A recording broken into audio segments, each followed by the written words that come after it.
Good morning everyone. આપણી સાથે છે નારી હોસ્પિટલમાંથી ડૉક્ટર પ્રતિક ભાડજા સર. વેલકમ સર આજની એમપીએલમાં આવવા માટે.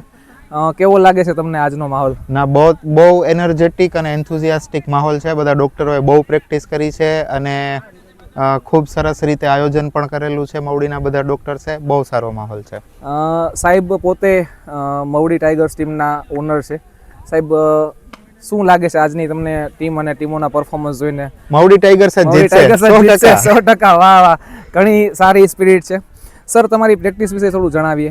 તમે કેટલા વર્ષથી ટોટલ તમે પ્રેક્ટિસ કરો છો? હું 12 વર્ષથી ગાયનેકોલોજીસ્ટ છું અને છેલ્લા 5 વર્ષથી મારી પોતાની નારી વુમેન્સ હોસ્પિટલ જે બાલાજી હોલે છે ત્યાં પ્રેક્ટિસ કરું છું.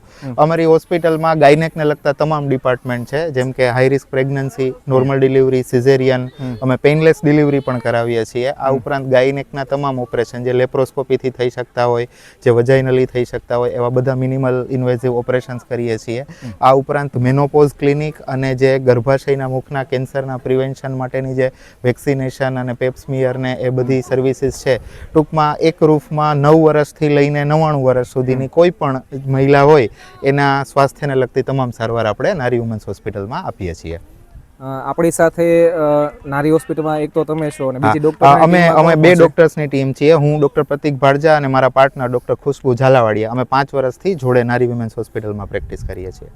આજકાલ સર પ્રેગ્નન્સી દરમિયાન 9 મહિના દરમિયાન જે ગર્ભ સંસ્કાર છે કે એ ટાઈપના કન્સેપ્ટ વધારે ચાલી રહ્યા છે, તો તમને એવા પેશન્ટ કે એવા કેસીસ ક્રોસ થાય છે ખરા? હાજી, હવે ગર્ભ સંસ્કાર એના રિલેટેડ એક્ટિવ ટૂંકમાં લોકો વિચારે છે કે ગર્ભાવસ્થા દરમિયાન જે કંઈ આપણી સંસ્કૃતિ અને વિજ્ઞાન બંનેના તાલમેલથી આપણે એ પ્રેગ્નન્સીને કઈ રીતે પાર કરી શકીએ અને તંદુરસ્ત બાળકને જન્મ આપી શકીએ, એના વિશેનું હવે ઘણું બધું અવેરનેસ જોવા મળે છે સોસાયટીમાં.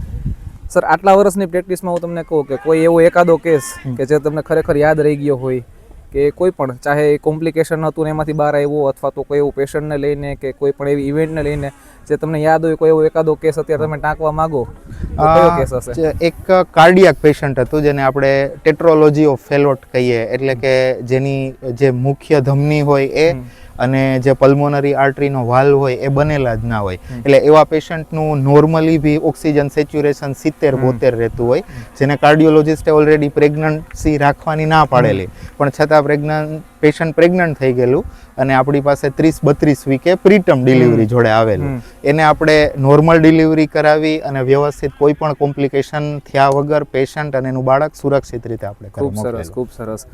ખરેખર તમે જે કેસ ડિસ્ક્રાઇબ કર્યો એકચ્યુઅલી પોતે જ કોમ્પ્લિકેટેડ કેસ છે, એમાં પ્લસમાં પ્રેગ્નન્સી, એટલે એઝ અ ડૉક્ટર હું પણ સમજી શકું કે કેટલી સિરિયસ મેટર છે, અને છતાં પણ તમે અને તમારી ટીમે એ કેસ સફળતાપૂર્વક પાર પાડ્યો, એ બદલ તમને ખૂબ ખૂબ અભિનંદન.